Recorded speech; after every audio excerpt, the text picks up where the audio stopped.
Okay, welcome back. It feels like it's been days, but it's been mere hours. I'm joined, as always, by Jay with Unfair Sports, and we have part of the Bama Standard Final Whistle crew in the building this evening. Final Whistle Dan. Dan, how are you?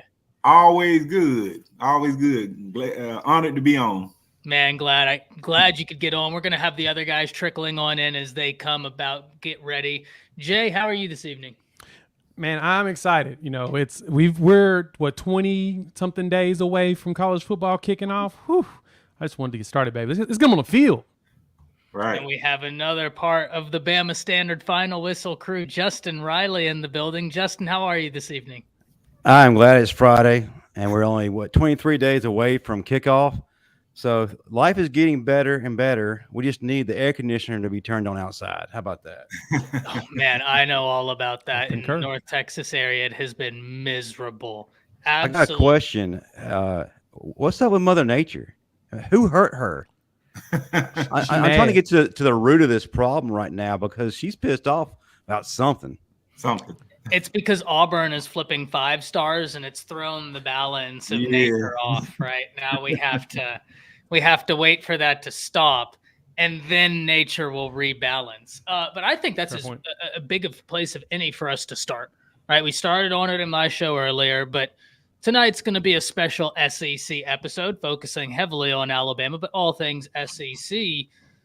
Bama had a big week in terms of recruiting, getting a flip from Georgia. Peyton Woodyard, 4-star safety, top 200 prospect in the nation, really talented safety prospect. Reactions are off the chart in both the run and pass game. But then also flipping a defensive back from Florida State, 3-star Red Morgan. I love his film. Think he's very, very gifted. I think it's one of those 3 stars that you watch their film and you say, yeah, coach got one. Coach got one. They're very happy about that. We've had a lot of those here recently, Jay, that we've been discussing here on the channel. Y'all picked Yeah. one up. Dan, Justin Jay is a Oklahoma Tennessee fan. His Oklahoma Sooners got a running back in this class out of Carl Albert High School in Oklahoma, 6'2", 235, and I think he's closer to 6'3". Wow. Yeah, Um, he is. I stood next to him not too long ago, and I think he's probably added an inch, and he's gotten smaller. He's actually going to be running at like 215 is his goal this season. And if he does that with the strength he has, oh my God. he's freaky. He's freaky. So huge weekend recruiting.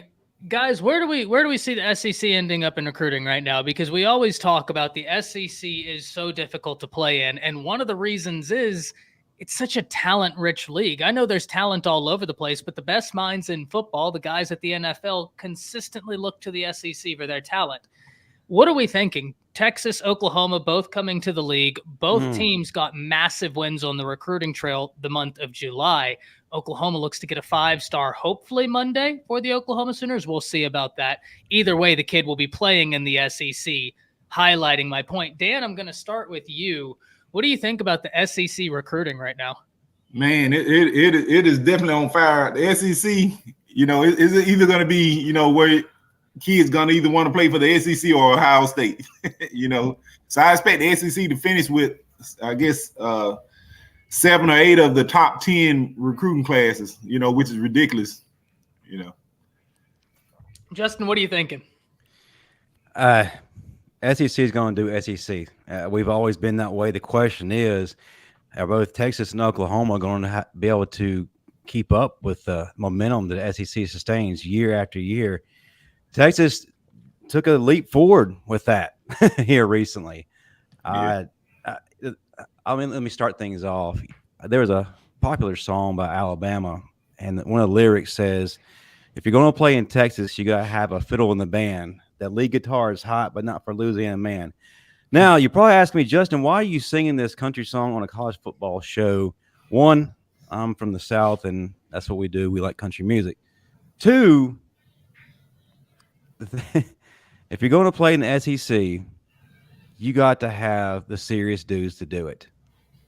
Now, what you've had before, it worked in the Big 12, but this is a completely different league, different animal. And Texas took a big leap forward in picking up Colin Simmons. Yeah. Now, they got the coaching staff. I mean, they got Bama personality there. Of course, Sark has had his tour of the SEC.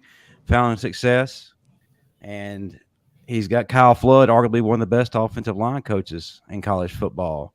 Defensive But line. in order to compete in the SEC, you got to go out and get the big dudes, and not. I guess he wants to bring the Bama mentality to his staff, to his locker room, and they did a good job. 6'3", 225 pounds. When I look at his physique, he doesn't look 225. He looks 265. The dude is solid as a rock. 22.5 sacks his junior year over 15 games. He's an animal, and the thing is, he is multi-talented. He doesn't just do one thing good. He does all things great. Big guy, can use leverage, great use of hands. That's just saying if somebody can get hands on him, he's just that fast. He's making people look really, really bad. One guy, I loved this when I read the article. One writer described him as having nuclear playmaking ability. So, That's yeah, accurate. if you're going to play in the SEC, you need to go out and get the horses to make you competitive in the SEC. And I think Sark has already got that in place. He's getting there, and he's weeding out the poisons that were left from the previous regime. I think he's probably going to be the more SEC-ready coach coming in. I think he inherited one. He's a year or two ahead of where Brent Venables is. Brent Venables got there last year, and that team he had unfortunately was gutted. And then even philosophically, Oklahoma under Lincoln Riley, he wasn't recruiting to that SEC standard, right? He was recruiting well, but not the type of player that you feel like you're going to walk into the SEC and end up in the SEC championship with year in, year out. Brent Venables, much different approach to recruiting. But man, I mean, it'd be really interesting if Brent would have been there as long as Steve Sarkisian had been at Texas, what this Oklahoma team would look like. But speaking of that, Jay, same question to you. Talk to me about SEC recruiting, how dominant it is right now, and then highlight some of the battles that Oklahoma is. And we talked about them earlier, but always we got to bring mention to them because it could be a game changer for the Sooners. Yeah, I'm looking at the rankings right now. I'm on 3 site right now just to start, and I'm gone through Rivals as well as 247. ESPN doesn't update theirs until the season starts, but roughly you got, what's that, 4, 5? You got what, five SEC teams in the top 10 right now? And I'd say by the time recruiting is done for 2024, Oklahoma and Texas will join them. Last year, Oklahoma had number 4 ranked class based upon ESPN, 5 for 24/7. And I think the others had them about 6 or 7. And Texas was up there as well. And so recruiting wise, I think Oklahoma's going to be doing the same thing that Alabama's doing, and Georgia and Tennessee, everybody in SEC, LSU. They're going after the big boys. They're focusing on the 3 key places. You got to have guys in the trenches to go get their quarterback. You got to have guys in the trenches to protect your quarterback. And then you got to have a quarterback. And so Oklahoma so far is going after all of that. The Gatorade National Player of the Year with Jackson Arnold is going to be throwing the ball for Oklahoma in the SEC, and so he'll be getting broke in there. And so the other thing to remember too is, Brent Venables knows how to recruit against and coach against the SEC. Now, Dabo Swinney, of course, was the head coach, but Brent was given the keys to his defense, and so because of that, the defense saw a noticeable change from the year that he got there to the second season. I mean, I was looking at the advanced numbers. And just going off ESPN's to start, the number was like 54 for Clemson's defense. The first season that Brent Venables got there. Year 2, they were number 9. And then it moved up into 1, 2, and 3 in just about every analytic you can look at, advanced metric. The Clemson defenses were improving because of Venables and the way he was doing things with the staff. Oklahoma's defense was not very good last year. But analytics-wise, they were about 55. Across the board, 55 in the 60s and some of the others. And so if the players we brought in which this is one thing Coach Todd Bates mentioned, they had 1 300-pounder on the defensive line when he got there. They got 6 now. So if you wonder if the trenches are going to be different for Oklahoma, there you go. You had 1 300-pounder when you walked in the door, and now you got 6. And they may have a 7th because of the size that they're putting on because of Schmitty. So The SEC is going to kill it in recruiting again. I think Clemson stays up there. Penn State's going to fall out of the top 15 like they always do. I don't know about Michigan because Michigan does a really good job of loading up front and then things falling back. They're one of those schools that are infamous like Notre Dame to where they get a ton of players that end up flipping. So I don't know if they can keep a stranglehold on their players. As we just saw, Bama, you all just flipped a Georgia player. I mean, Florida State player. And so we know that's going to happen. But Oklahoma right now is in a lot of big battles right now. Monday is probably the biggest one. The number one defensive player in the country will make his announcement, Williams Nwaneri out of Lee Summit North High School in the Kansas City area. His head coach is Jamar Mosey, who played at Oklahoma. And so we know Oklahoma is in the running between them and Missouri. So that is, yes, Jamar Mosey, Oklahoma alum, played running back there. His son is looking at Oklahoma as well. Isaiah Mosey from 25 class. And so you've got a lot of things hanging on that. And then David Stone, who's playing at IMG right now, but he's from Oklahoma City, born and raised Dale City area, not too far from where I live. And so he's a top 3 defensive lineman in the country. And then, I mean, you go down the list to Nigel Smith, 4-star out of Melissa, Texas. Oklahoma is doing the things that they know they need to do to compete in the SEC, getting guys in the trenches. And then, of course, Beaton Bowe has done a great job on offensive line on his own because he's got a whole bunch of high-paid offensive linemen in the NFL. And so my point is SEC is going to continue to run things. The money flow, everything goes through the SEC, regardless what anybody says. The question is going to be his performance when you throw those quarterbacks in the field when a lot of teams have a lot of new ones. Well, look, as we enter the open discussion on this, I just went back while everybody was talking and looked at the 2023 recruiting rankings. 6 of the top 10 are going to be SEC teams, right? So you're talking about 60% of the best recruiting classes in the nation are found in one league. I think that could increase with some of the shifting in the SEC. I think with Texas and Oklahoma, it's only going to further their efforts. Both were top 10 classes anyways. But when we look at this, it just highlights one of the things we've known for so long. How many times, guys, have we heard a prospect say, I'd like to go play in the SEC?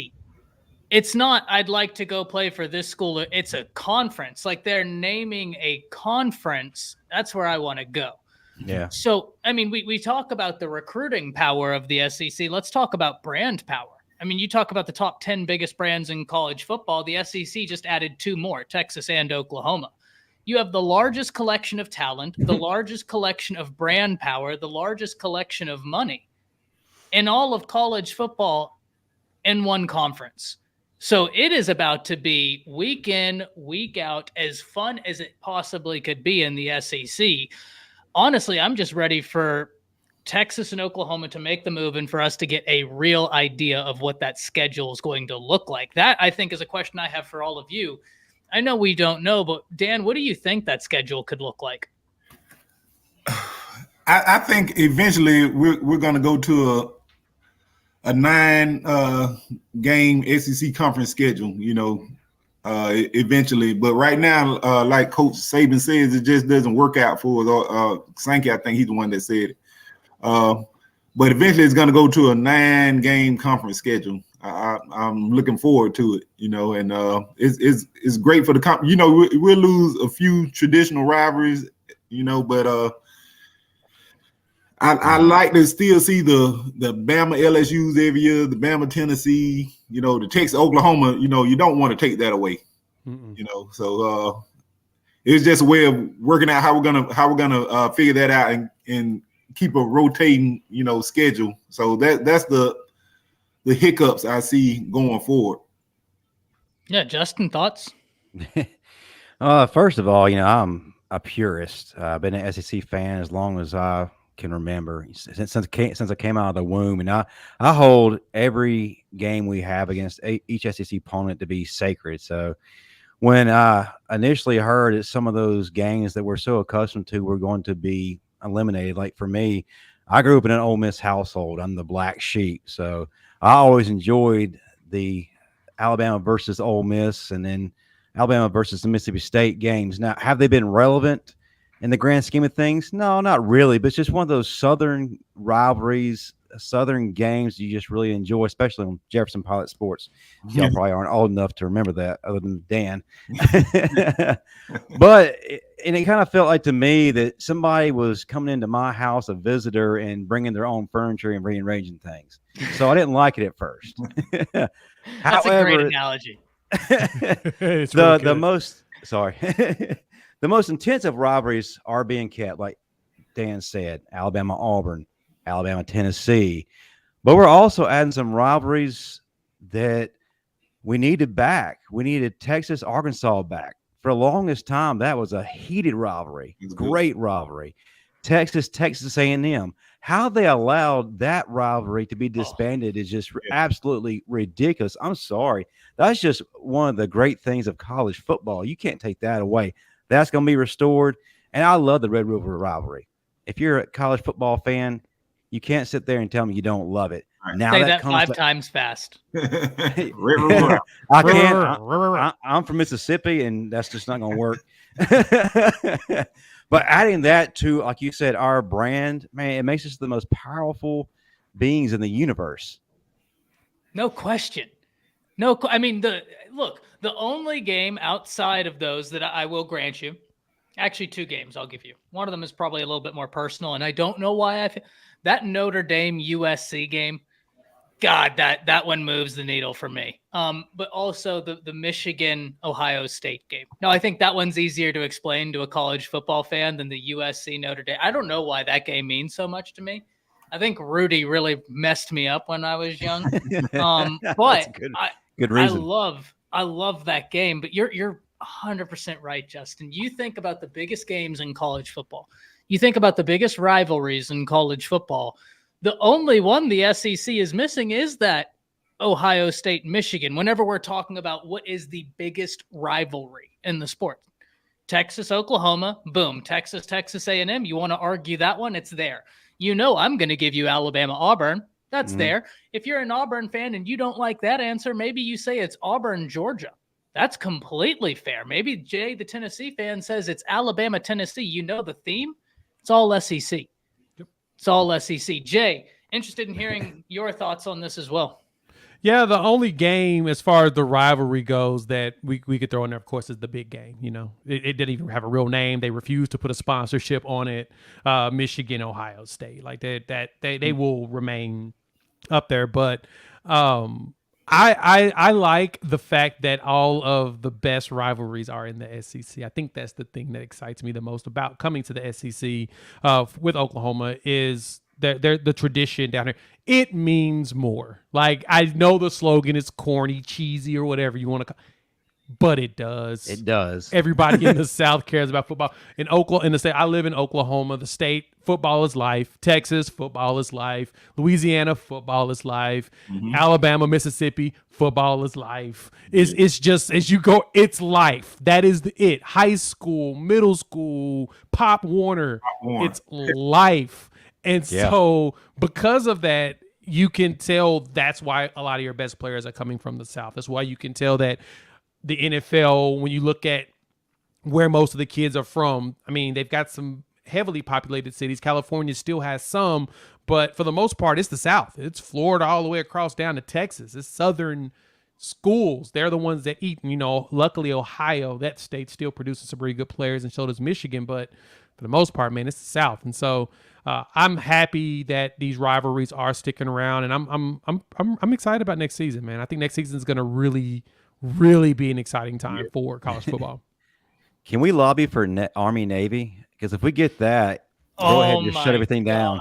Man, that would be unfair. Yeah, that would be truly unfair. I don't think that. Yeah, that's a good one. Yeah, Vanderbilt wouldn't allow that. Mark makes a great comment here, and this is what I said whenever Texas and Oklahoma announced that they were making the move, and why I was for it. One, the money they bring, which is attention, which is going to only legitimize an already legitimate pitch. But 2, culturally, I mean, the way these 2 states look at the game of football fits into the SEC mindset. It is a religion. Mark, you said it perfectly. You can argue football is like a religion in those states. It 100% is. That's how they view it.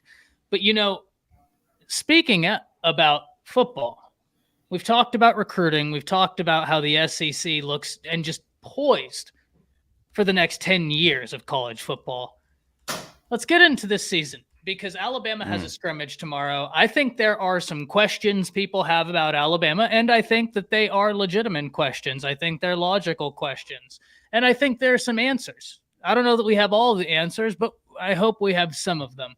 We're going to go through each list of questions. I think the obvious question before we even get there, and I'll be the one to throw it out, and it's not going to be my question because it's so obvious. Who's the quarterback, right? I think that's the big one. And in the words of Nick Saban, we're not going to know until they show it. Someone's got to take the job. It's not going to be given. I think that's the thing that we're all waiting for right now. But outside of that, I'll kick it off with my first question for Alabama, and then we'll pass it around the table. My question for the Crimson Tide this season: does Kevin Steele bring that aggressive mindset to the defense back? It's almost felt like this Alabama defense has been more predicated on finesse than aggression under Pete Golding. And look, I certainly think finesse and thoughtfulness has a place in college football, but I think you need to be able to read and react, right? I think things need to happen quickly. I think Kevin Steele brings back that edge. And if that's the case, what position group benefits the most? Guys, I'm super excited for this linebacking group. I think that the Bama linebackers are going to be back flying around the field this year. But that's the area I'm most looking forward to, that defense under Kevin Steele. I could talk about the defensive line. I think Jaheim Otis is in for a huge year. I think all of college football will know his name by the end of the year. That's probably my question for Alabama right now. Does Kevin Steele get you to where you hope he can? Dan, what are you thinking? What's your big question? I think most definitely the thing that used to concern me the most about Pete Golding was his inability to get stops late in the game. You know, when we go up by a score, we needed to get a stop. You know, it's like we could never get it done. Under Steele, I think that's going to change and change quickly. You know, he's going to bring definitely more physicality and intensity to the defense. And I expect us, you know, to do like we used to do, you know, just just keep putting pressure on the quarterback, getting after, stopping the run. That's where it all starts with. So I think the group that's going to benefit from it the most is the D-line. Yeah. Love that. Justin, your thoughts? Yeah, I have to agree with Dan there. One of the biggest often used phrases when it came to that defense was third and Golding. You knew that whether it was 3rd and 1, or it can be even 3rd and 15, or hey, push to 25. The chances of the offense converting against us was pretty high. And that just was a killer to me. And what really frustrated along with that, if an adjustment needed to be made, it wasn't made. It's just, let's just go ahead and do what we do, and eventually things will get better. No, it didn't. And like you said, or what you alluded to first, Ty, it was react, not attack. Everything that we did under Pete Golding was waiting for the other team to respond first. Kevin Steele is not like that. He realizes, because he's been to Alabama, he's been in the SEC, the Bama Standard means we are the game. We make the rules. We're going to hit you, and we're going to keep hitting you. And you're going to feel those effects not only throughout this game, but the next game and the next game. That's going to be returned. And hearing the players talk, there's this fire and passion and energy in their voice that was not there before. And one of the things I keep hearing over and over again, that physicality is back. There's energy. There's competitive spirit. And no one's looking around trying to figure out, Are you going to do this? Are you going to do this? What's happening next? No, he's actually turning the keys back over to the players, and they're policing themselves, and they're taking accountability for their work. I'm excited about that. I'm excited for the defensive line because Kevin Steele can develop some dudes. We've seen it. And he's about to take Jaheim Otis to a level we hadn't seen before. And shame on Pete Golding for for underdeveloping Christian Barmore, imagine what Christian Barmore looks like under Kevin Steele. You mentioned Jaheim Otis, but guys, let's not forget about Justin Aboybe. That guy was on to probably a first-round draft pick kind of season last year until it got derailed due to a neck injury. He's 5 back. games in. He's 100%. He's about to wreck shop. And I think some of these young guys are also going to be coming in ready. You're going to be looking at them thinking, these guys are on loan to us from the NFL. James Smith, Quay Rusall, Keon Keeley. Did you see the clip of Keeley that they had on Goat House? Oh, man. Number 31? Yeah. He is huge. Specimen. Huge. So, yeah, it starts up front. The linebackers are going to be a lot better because you have the guys with the right mentality. Tresman Marshall, if he can stay healthy, look out. Deontay Lawson, look out. If Justin Jefferson can learn that playbook, which I hear that's his biggest struggle right now, when he does finally get it, look out. And then that secondary is finally going to be allowed to do what they can do. Terry Arnold is already showing out right now. He's laying the wood. He's not just a finesse guy.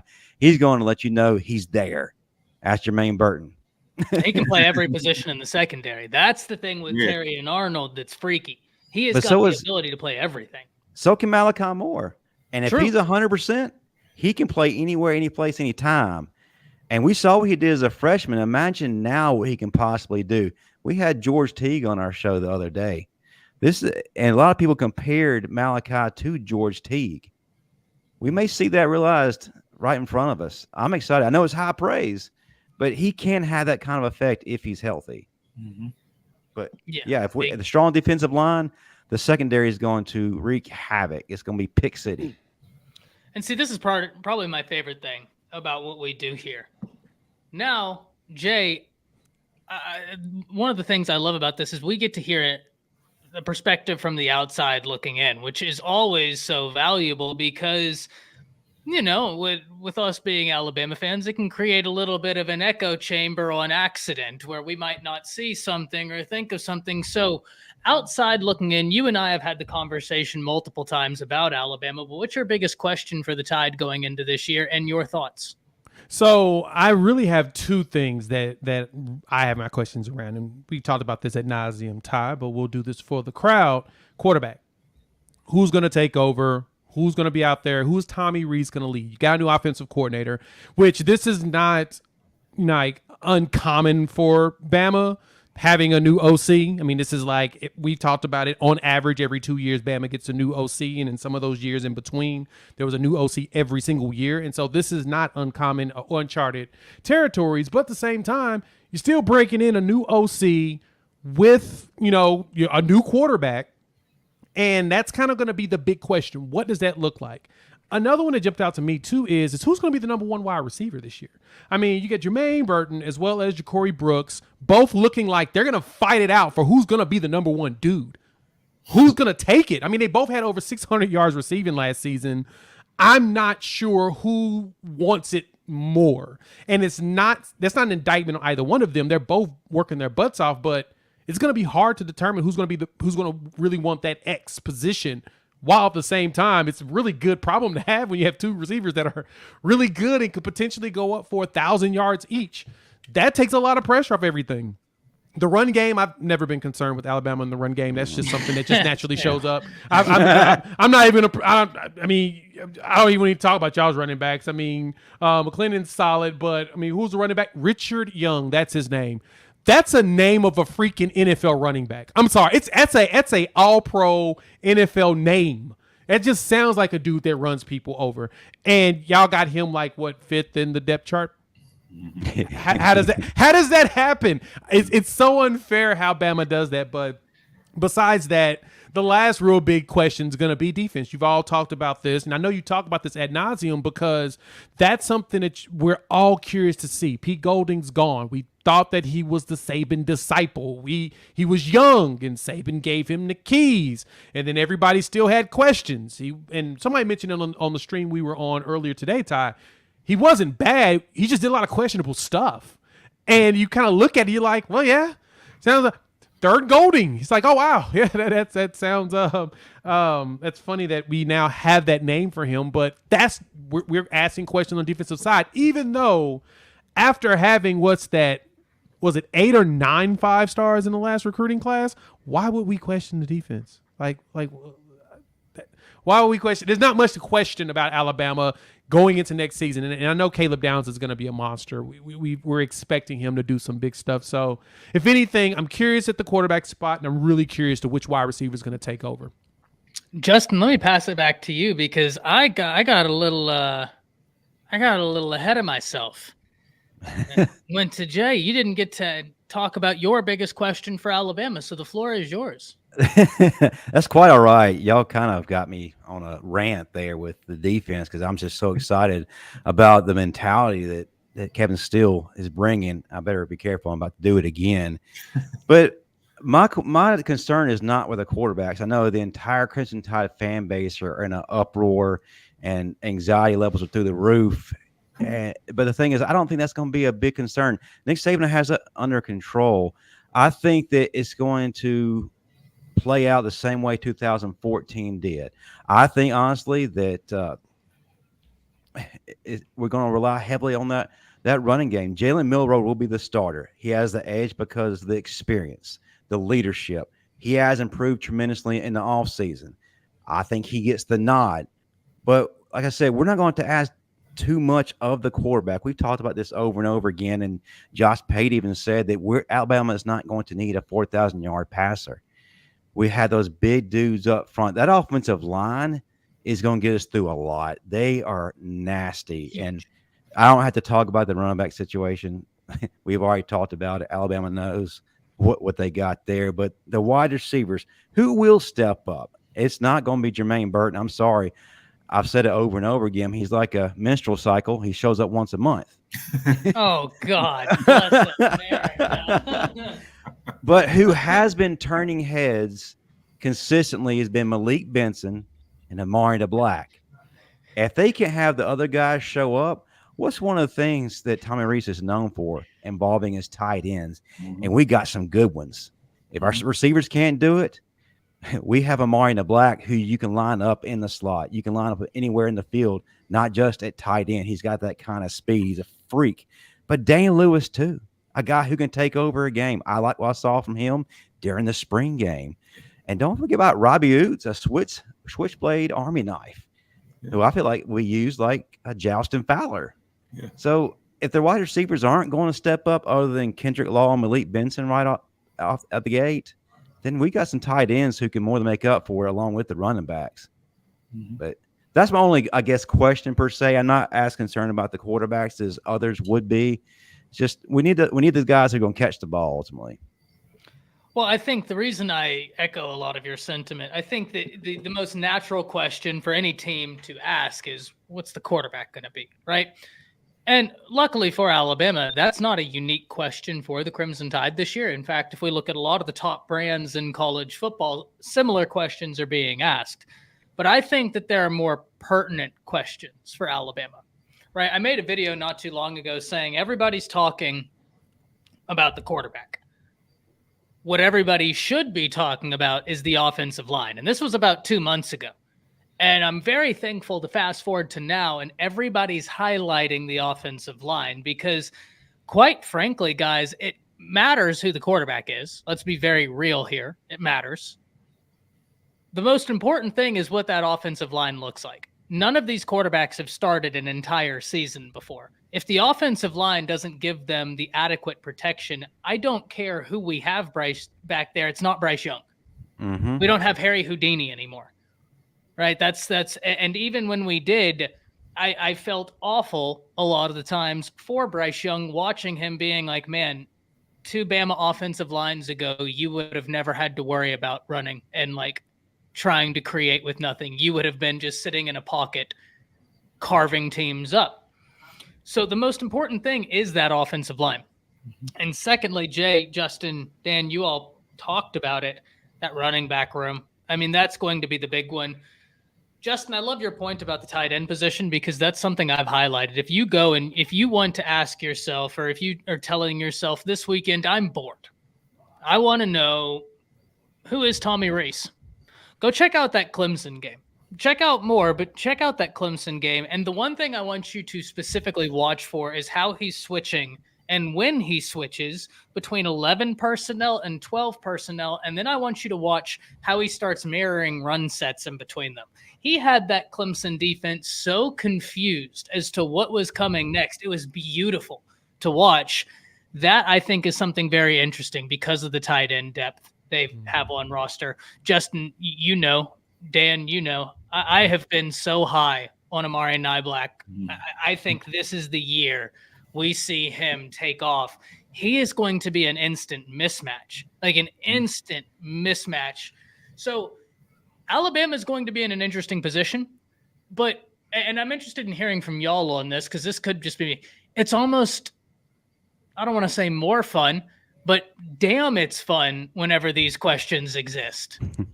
Right? Like, in a way, like, damn, it's fun actually getting to sit down every day and be like, oh, well, this could happen, but maybe Jahad Campbell's the guy, or is it this has been so much fun of an off season from a theory crafting stand. Have y'all kind of found yourself in the same position, or has it been more stressful for y'all?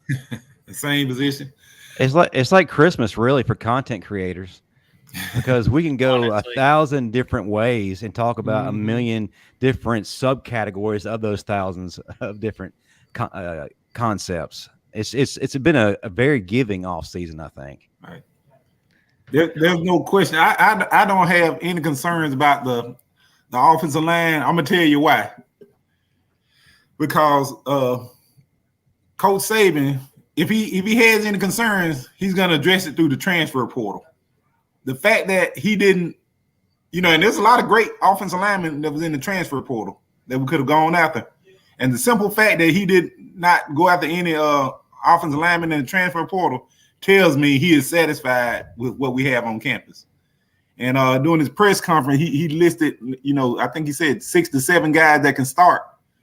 So I feel really good about the offensive line, especially J.C. Latham. Did y'all see the tweet that he's up to 360 pounds? That's crazy, man.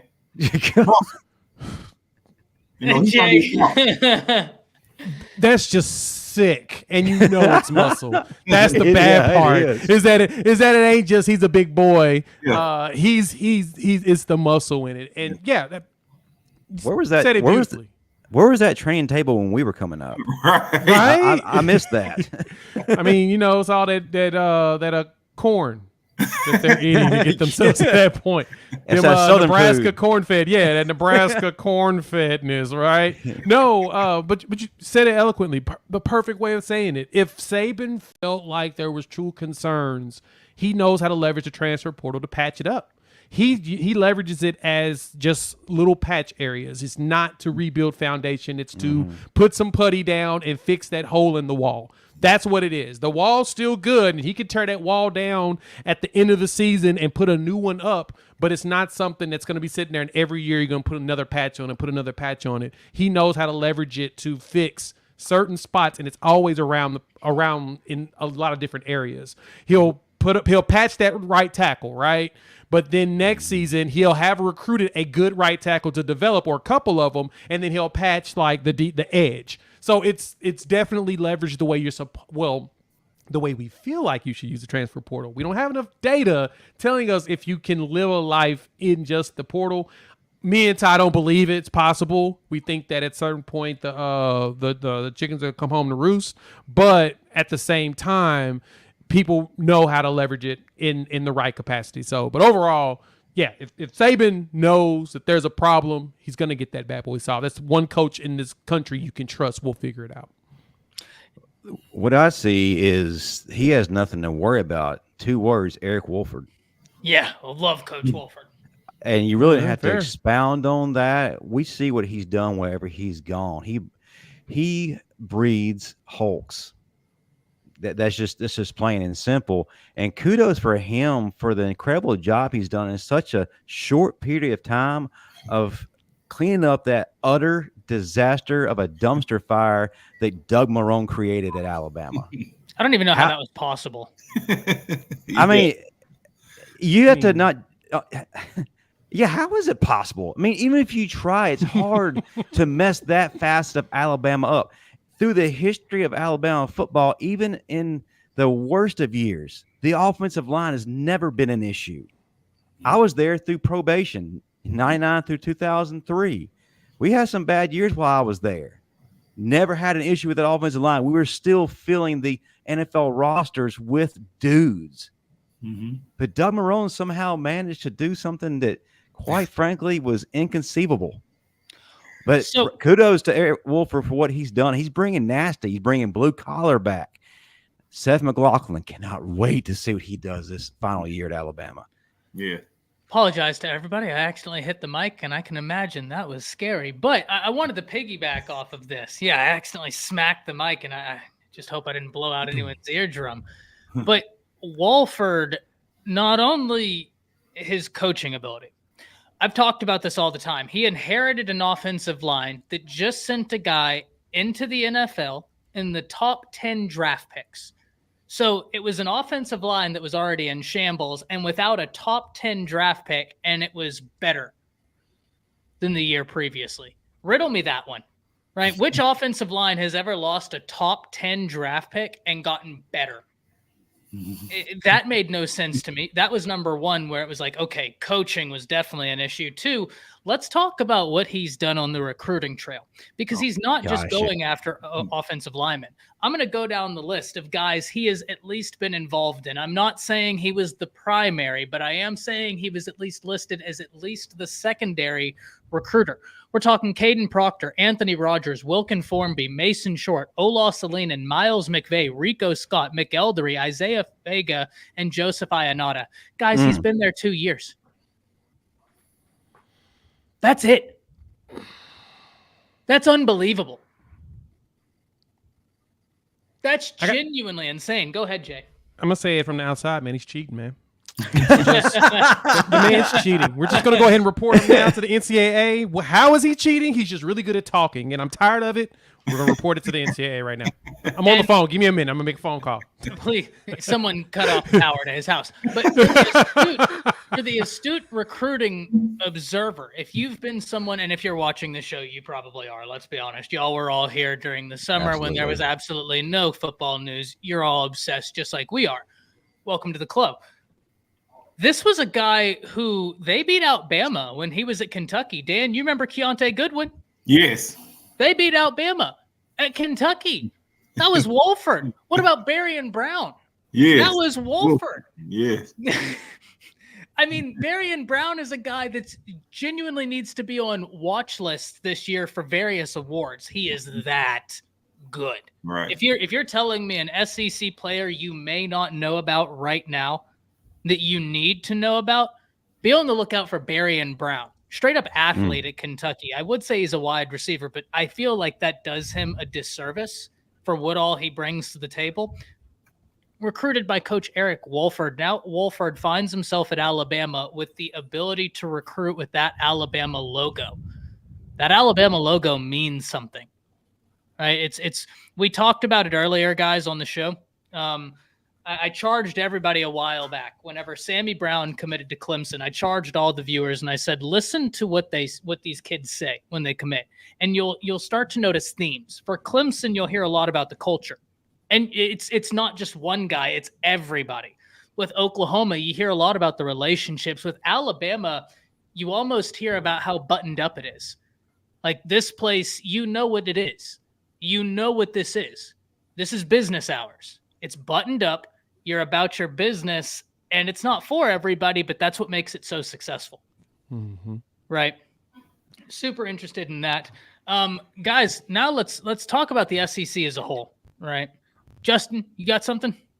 Well, I was just going to kind of piggyback a little bit, and Go ahead. don't want to go too long on what Eric Wolford has recruited in terms of the offensive line this year. Look at the film on Casey Poe and Joseph Ionata. It's like watching Big Mike from The Blind Side, driving people down the field, over the fence, into the dumpster.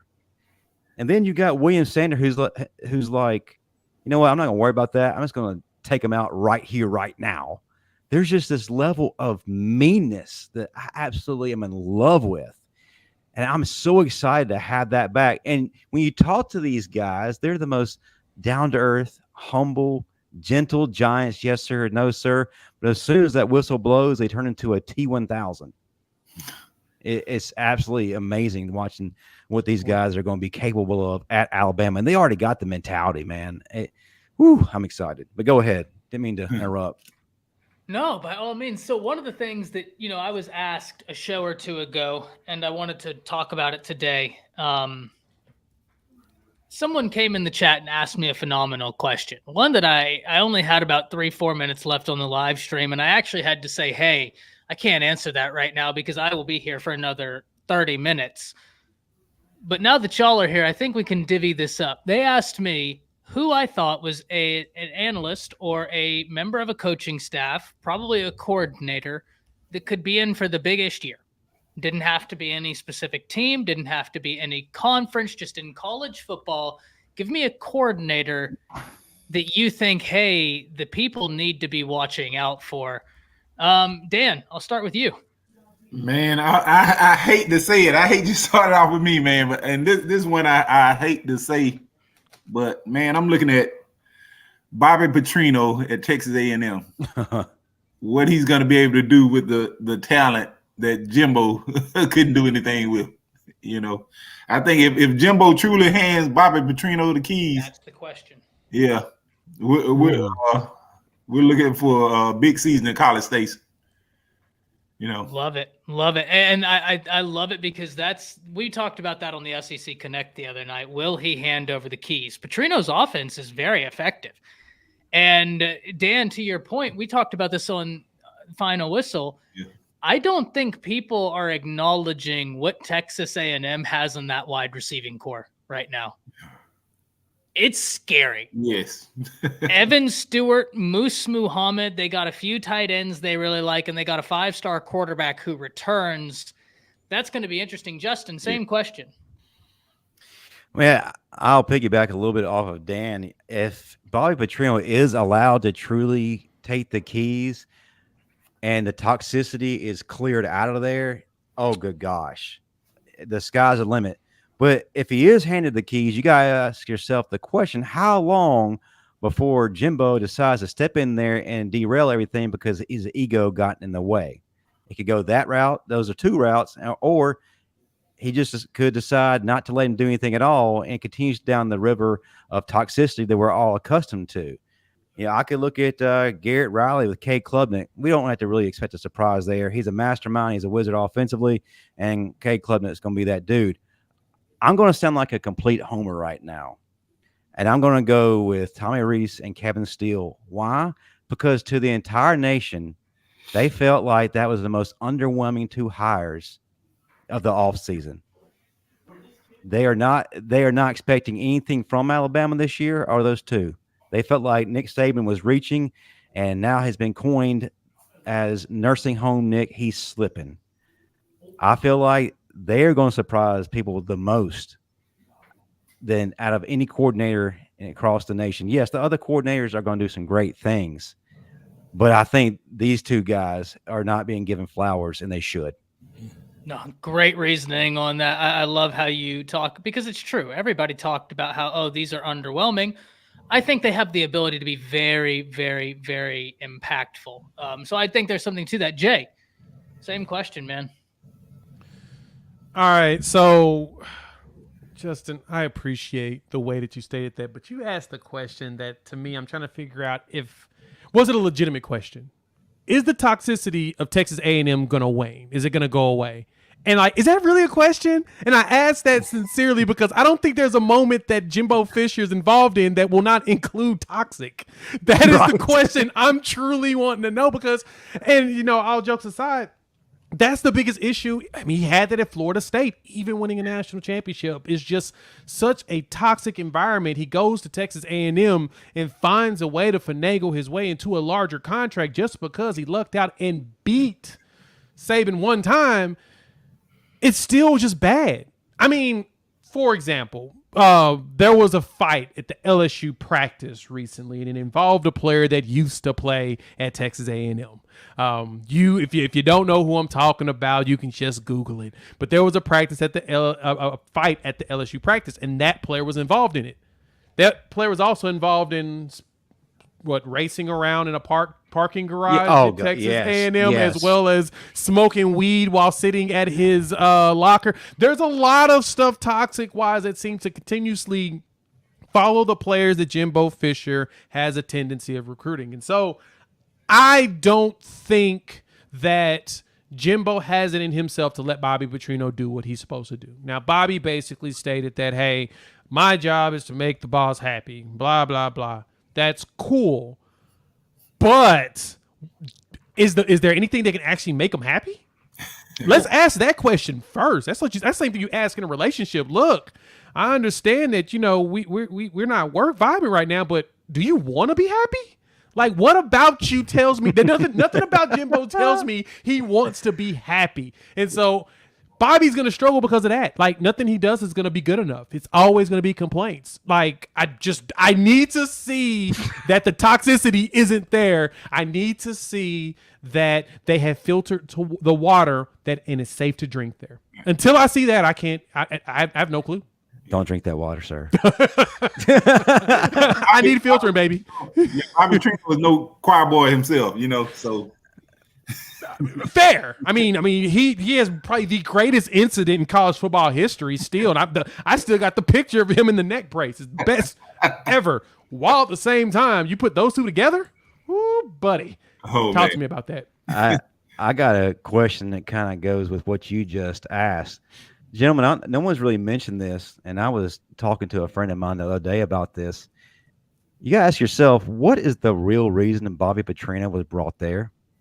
Is it to revitalize the offense, or is it an insurance policy in case Jimbo completely tanks yet again and they fire him and Bobby's there to move in and take over? I got one for you on that. Think about that. Me and Todd talk about this ad nauseum, and all the time. As much as I would love to believe that, I know in the depths and pits of my feet that Texas A&M does not want to spend $200 million on a coach. And let me explain what I mean. They buy him out. That's 80-something mil. The next coach will not take that job for less than 120. Right. They're not stupid. and the agent that is going to get that job is Jimmy Sexton, which means it's probably going to be 130. Right. So if A&M is prepared to figure out a way to cough up $200 million that's going to be fully guaranteed, that they're going to sit on an escrow, then I will say, hey, great job, guys, do it. But I don't think that they want to do that. I don't think they want to put themselves in that situation. So, yeah, the Bobby Petrino hire was intriguing because of just the thought of Jimbo continuously failing and they fire him. And honestly, I think Bobby Petrino is a really good match for A&M in the way that they run things. I don't see them wanting to cough up $200 million. That's a lot of money, man. Well, see, the thing that's so fascinating about this, Jay, you got it started. The point that I always love making, I love it, man. It's this thing of what happens in the NFL. When Aaron Rodgers signs his contract, he resets the market. Well, unfortunately for Texas A&M, when you sign Jimbo Fisher to that ungodly deal, you reset the market. And the brilliance here, not for A&M, not for Jimbo, but for me, someone who loves irony, the brilliance here is that if you go to fire Jimbo Fisher, and let's say you go to hire Jimmy Bob out of Tyler, Texas, I'm going to volunteer as his agent, and I'm going to say, okay, well, if you want 10 games won out of him, you're going to have to pay him more than you paid Jimbo. You paid Jimbo how much to win you 8 games perennially? Okay, well, how much is it going to cost to win 10 games? 11? 12? Like, if you want better results, you're going to have to pay for them. And so A&M has put themselves in genuinely one of the most fascinating positions to where they have the coaches that the thing that kills me, and I think the thing that frustrates me with Jimbo is it's not like he's a bad coach. It's that he is unwilling to change. He is brash. Like, And I get it. College coaches are. This is an egotistical business. If we don't think that all of these guys don't have massive egos, we're kidding ourselves. But if Nick Saban can look himself in the face and say, I'm not winning a national championship the same way I did in 2009 or 2010 anymore, 2011, I have to change how my offense is run, then you as Jimbo Fisher should be able to look yourself in the face and say something's got to change. Right? And now that it comes back to me from my coordinator, I feel like this is a brilliant segue into the coordinator I'm picking. Because all of that I just gave you, this massive soliloquy, I get to keep it going. I love how y'all set me up for this one. I feel like the Bryce Young, Cam Newton celebration. Oh, wow. So we talk about what makes these coaches that are all egotistical because they're at the top of their game. They're one of a few people that can claim I'm a Division I Power 5 college football coach. There's a Division I Power 5 football coach out there that has been uber successful and has done it his own way, but he went a little bit against the grain this year in terms of how he does it. That's Dabo Swinney and the hiring of Garrett Riley. Now, Dabo Swinney likes to promote from within, but that offense was not working, guys. It just wasn't, right? It didn't work with DJU. It wasn't working with Cade Klubnik. Nothing was looking good. It just looked like it was struggling. Mm-hmm. I hate Adjust the Hat right now. I'm all in the middle of the soliloquy and he drops this comment. That's tragic. That's I feel personally attacked. But it's this notion of looking yourself in the face, seeing that I can't keep what I've been doing and maintain the level I want to be at, so I have to change. He brings in Garrett Riley. Guys, that's a collection of talent that Garrett Riley has now that he's never worked with before, ever. Not only in terms of what he has offensively, defensively. He now has a defense that if it doesn't work on the first time out, that defense looks at him and says, no worries.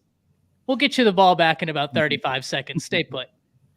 Like, it's one of the most talented rosters in all of college football, and one of the young up-and-coming minds in college football now gets to kind of sculpt that offense.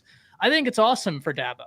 I'm really excited for Clemson, and it came at a point where I'm not going to say it was time to start asking questions about Clemson because I think that's a little premature, but I think that it was time to start asking, what does the future look like? Do you get what I mean? Where it's not questioning, are you going, but it's questioning what moves are you going to make to maintain the level you've been so accustomed to being at. So Garrett Riley is my pick. I'm very, very excited for what he's going to bring to Clemson. I know that's a little bit of a safe pick. You're definitely right. It's all about being able to sustain in the long run. You did some great things. But what are you going to be able to do to get to that next level? And how eerily similar is that to Nick Saban and the hiring of Lane Kiffin back in 2014? Yep. Very similar. Yep. And we all saw what Lane Kiffin was able to do with Blake Sims. I love Blake Sims, my favorite quarterback of all time at the University of Alabama. But he was able to unlock his potential, and he went from being a guy who played 5 or 6 different positions before he landed as the starting quarterback, and he walked away from Alabama with several records. So imagine what Garrett Riley can do with Cade Klubnik or for someone else. Receiving core. Hey, and I was at that state game where Cade Klubnik and Quinn Ewers battled it out. Unbelievable by both of them, first and foremost. I mean, being able to be on the field. Dan, you asked me earlier about Jatavian Sanders. I was actually lightly talking with him in the warm-ups. He came right by me. We were sitting in the back of the end zone. There's a clip of him scoring a touchdown, and you can actually see me in a hoodie on the field watching the game. But that state championship game, I was on the field for Quinn and Cade duking it out. There was no doubt watching those two. You're like, man, these are two college superstars. Like, these dudes are different. Cade, I think, at one point had the lowest interception percentage in all of high school football in terms of like guys that were 3-star or higher rated by 24/7 Sports. Wow. So now you give him Garrett Riley? That's going to be a ton of fun. So, guys, as we're winding down here, I want to give it the last opportunity. I think one of the things that we talked a lot about the SEC today, and I think I'd like to close it out with the SEC. Let's look at the SEC and ask the question, if Bama doesn't win the West, then who? For me, I think the answer is LSU. And I don't think that's very surprising. Very talented team. I think they have multiple quarterbacks that, God willing, nothing happens to Jaden Daniels. Very excited for his last season in college football. I loved what he did as a freshman at Arizona State. I really do root for the kid. Jay, you've known that before he really got to LSU, how high I've been on him, wanting him to do good. But Agreed. Nuss is a dude behind him. Yeah. They get Mason Smith back, who is out all of last year, who I thought going into last year he would be their best defensive player. Turned out that was Harold Perkins, which, good luck stopping him. But now they get Mason Smith back. So if not Bama, to me, the answer is LSU. Now, guys, I'm interested in hearing on both your perspective on the East and the West. Do you think Georgia takes the West again? Or, I'm sorry, the East. And who, if not Bama, wins the West? Dan, start with you. I'm liking Georgia in the East. I'm not gonna sleep on Tennessee, but I see Georgia, getting prepared for one game. They're gonna practice for Tennessee the entire season. They're gonna beat Tennessee in Knoxville. So Georgia in the East, if not Bama, I think it's gonna be unanimously LSU with the coaching Brian Kelly. National Coach of the Year twice, I think. So the talented roster, more talented than any roster he had at Notre Dame. So the easy choice is LSU.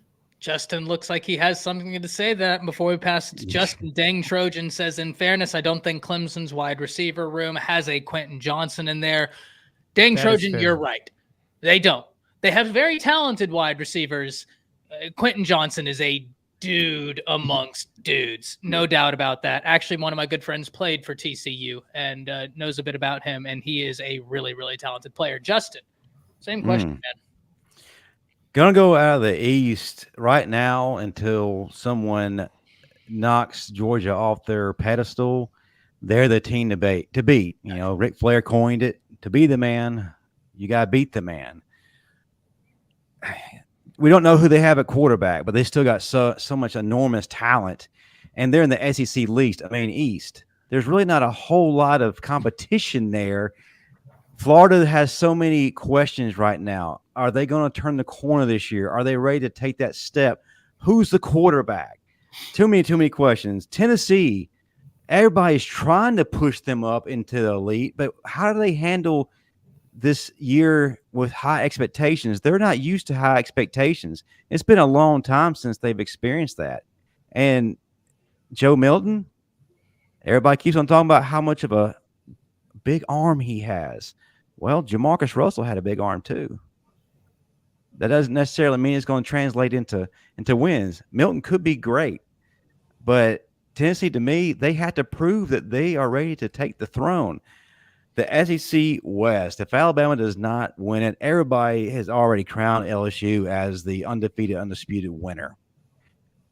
I think LSU may stumble a little bit. Where are they year two with expectations? Have they got everything all together? Is everything clicking on all cylinders? Have they got rid of all the cancerous players that were there that were causing issues this last year? That's a good question, but I might have to go with a dark horse. Everybody forgets that KJ Jefferson's still there at Arkansas. And Rocket Sanders. Probably one of the least talked about incredible running backs in the entire country. He's sensational. And Sam Pittman, you can't help but love the guy. I feel at some point he's going to shock the hell out of a lot of people and do some big things. It may be this year, but what about Lane Kiffin year 4 at Ole Miss? What does he do? If he has that quarterback situation figured out, he could do some things too. I heard a rumor that they're looking at 3 other transfer portal quarterbacks to bring in. So we'll see what happens there. He's a collector. What Infinity can I Stones. say? He wants to have 6 quarterbacks like he has Infinity Stones, and he's going to put together the gauntlet, and he's going to actually have someone. He's going to combine them together, like mold them together like gold, and melt it down, put them together, and they're going to have a golden arm for Ole Miss. So yeah, I totally see. Or Lane some Kiffin kind doing of wishbone type quarterback situation. I don't know. That's funny. That's funny. But yeah, if I was pressed, I'd say LSU, but I just got a feeling they're probably going to stumble a couple of times. But yeah, go with a dark horse, either Arkansas or Ole Miss. Hank says Kiffin will get 3rd and Golding. So Hank is letting it be known that it's not going to be Ole Miss. All you have to do, hey guys, I'm going to let you, if you play Ole Miss, don't tell anybody I told you this, because other places, they charge you for this information. I know what you're going. Where you Run going? a wheel route. Oh my goodness. Or a rub route. Or rubber route, definitely. Or a tight end post. Quarterback run, simple quarterback run. Wow. Done. Quarterback power around the end. Oh my goodness.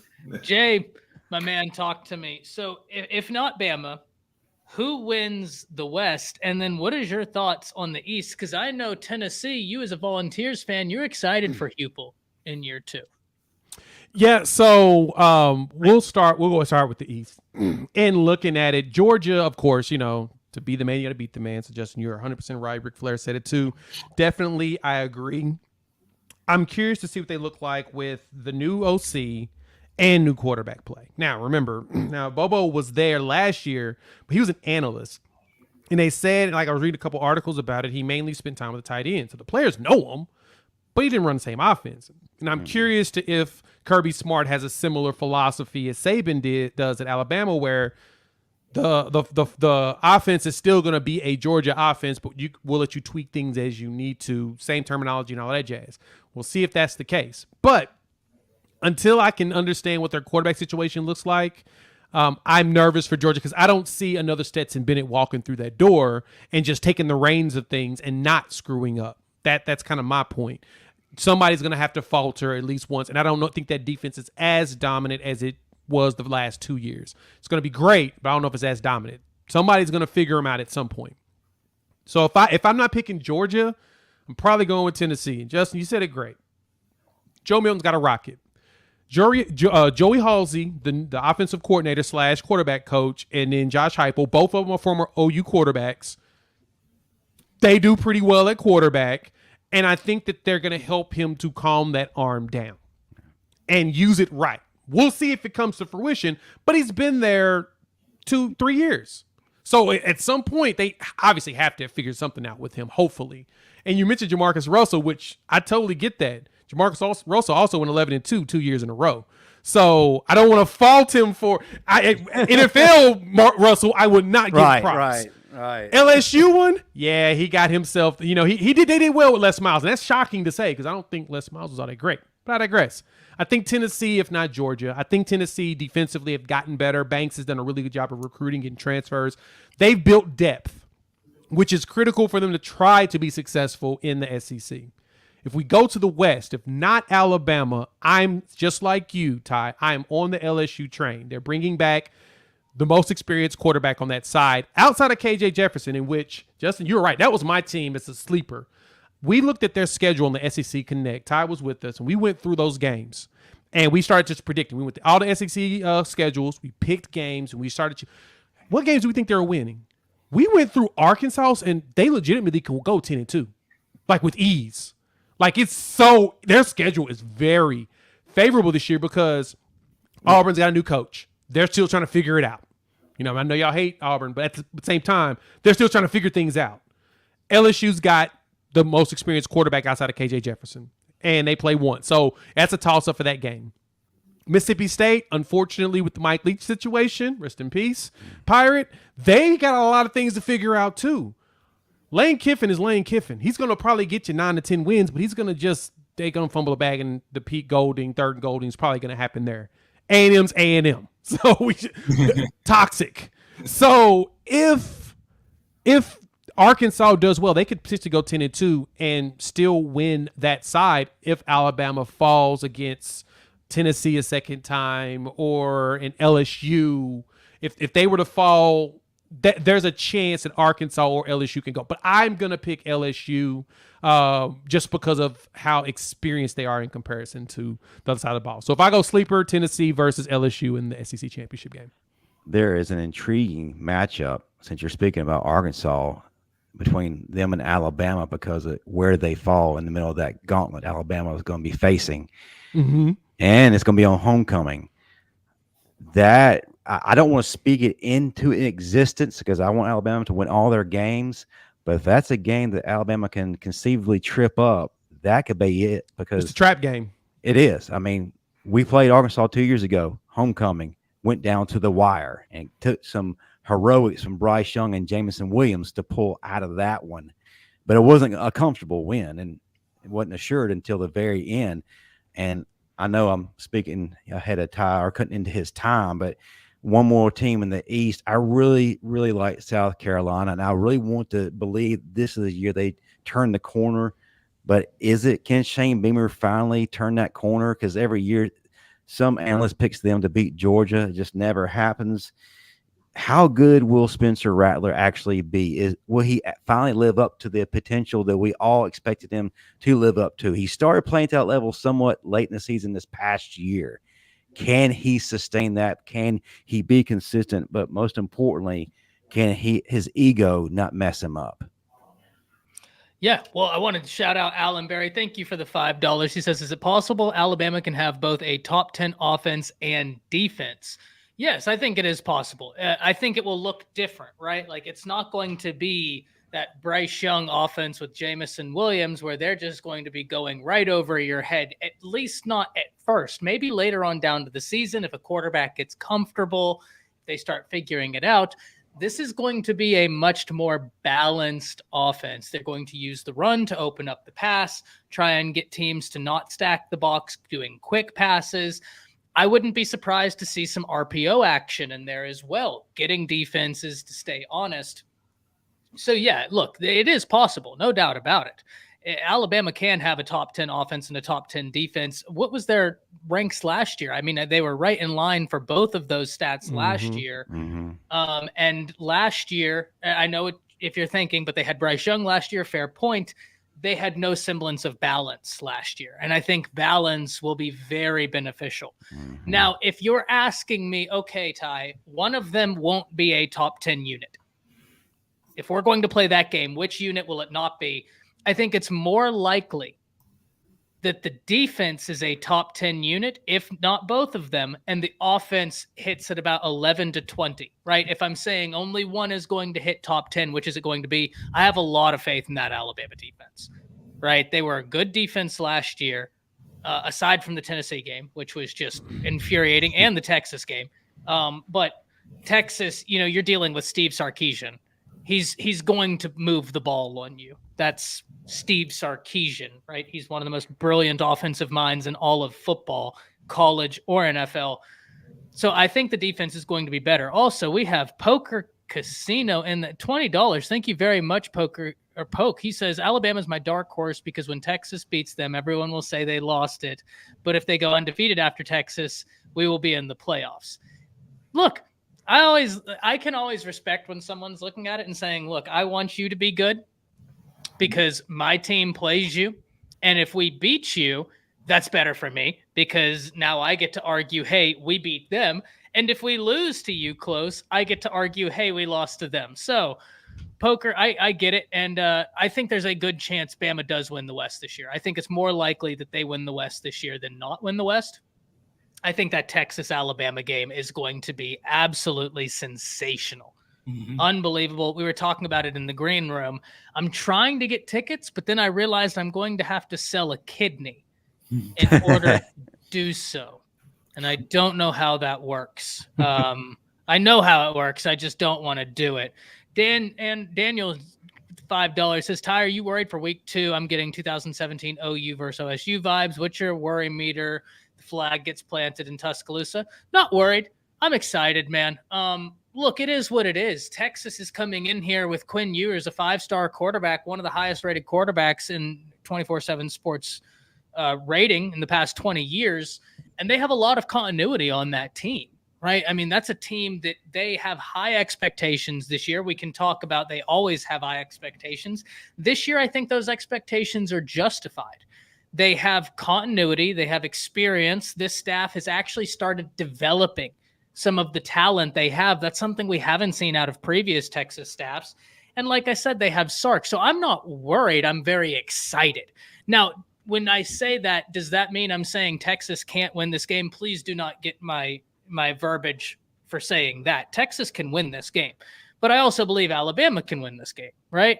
This is going to be an incredibly exciting game. I want to open this one up to the panel and for the other 3 comments. I just wanted to rapid fire before we get out of here. Hit those donations. Thank you all very much. Also, thank you all for tuning in to the live stream. Be sure to go over after this, go subscribe to the Bama Standard, and go subscribe to Unfair Sports. Both of those places are going to have you covered for some of the highest quality college football content you're going to find on the platform. Guys, let's open this back up to a panel discussion. Justin, go ahead.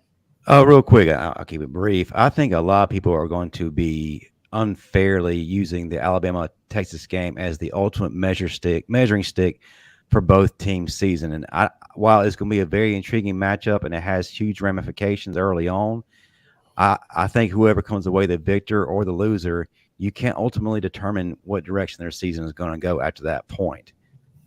Very early in the year. Yeah.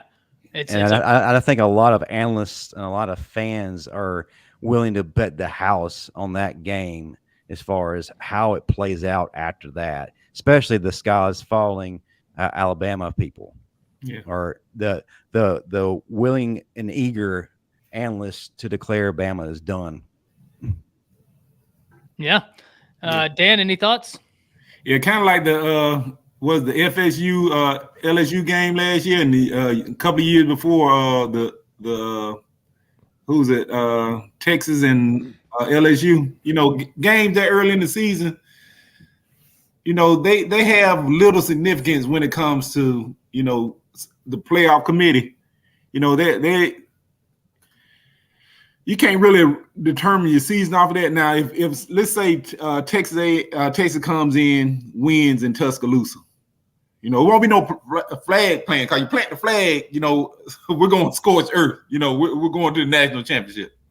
You know, you're not going to disrespect, you know, Bryant Denny Stadium, you know, and without any repercussions. But I think I also don't think Sark would. Yeah, I don't think Sark would, you know, but it can happen, you know, but not plant the flag, at least. I don't think Sark would have them do that. We'd let them celebrate, have a good time. If y'all win, rightfully so. Sark's not going to let them plant the flag at his former house as well, right? Like you don't do that. You realize that Alabama under Nick Saban has only lost twice at home? It's wild. It's crazy, yeah. How is that possible? LSU, and the other one was Ole Miss. No, it was Johnny Manziel. Oh, sorry, three times. My bad. Yep. So Manziel Mania. All right. Yeah, that was a good one.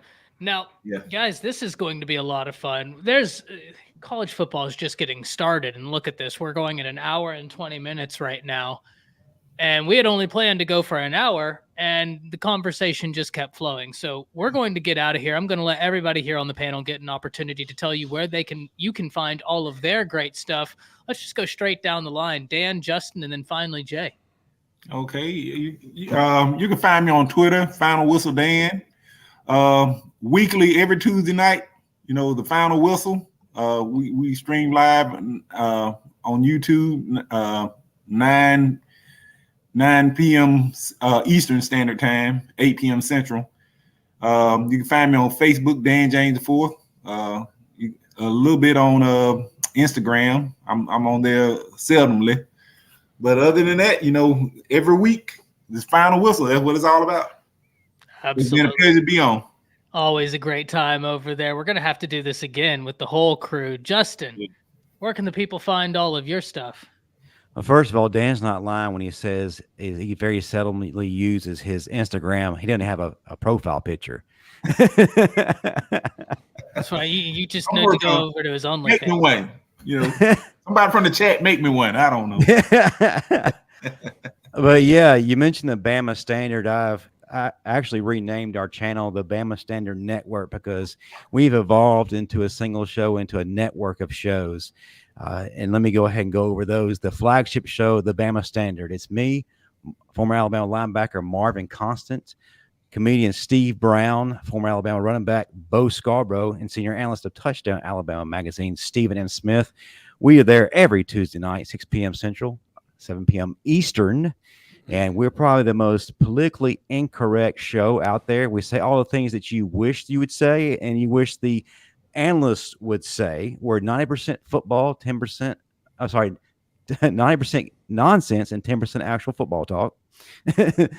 And we have Bama legends on every single week. So whoever your favorite player was, chances are they'll be on there. And then, as Dan mentioned, I'm on the panel with him and Ty, Matt Caddell, former Alabama wide receiver, Chris James, former Alabama safety, and Coach Smook, who's one of the best up-and-coming analysts out there. And that's on Tuesday nights at 8 p.m. Central, 9 p.m. Eastern.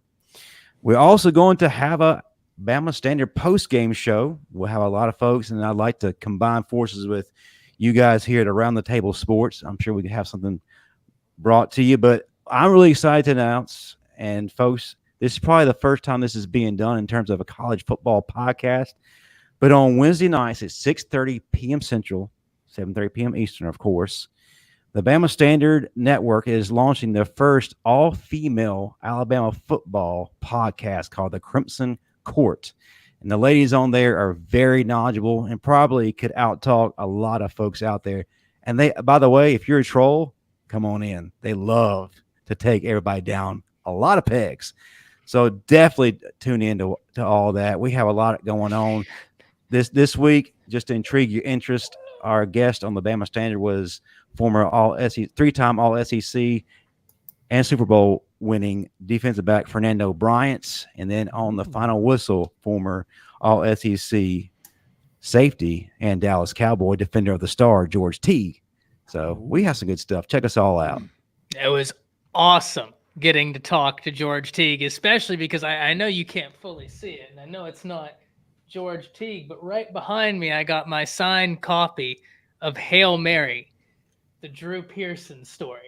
So getting to talk to another Dallas Cowboys legend last night was awesome. Geez, I mean, we got to talk to him about that hit, Jay, where he took T.O. off the Star. Oh yeah. Oh. I'll make a clip with it, and I'll launch it, and I'll tag y'all in it, man. It's worth the listen. It's pretty cool. And by the way, Terrell Owens still to this day does not talk to George Teague because of that.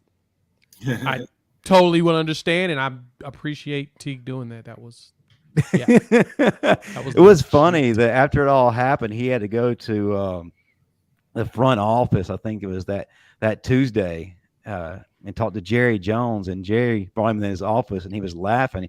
He said, "George, I really appreciate what you did, but I got to find you." So he had a nice little hit to his pocketbook after that, but but Jerry Jones still appreciated it. And George said that he is taking Venmo right now to repay that fine. So if anybody's interested, at T Football, not kidding.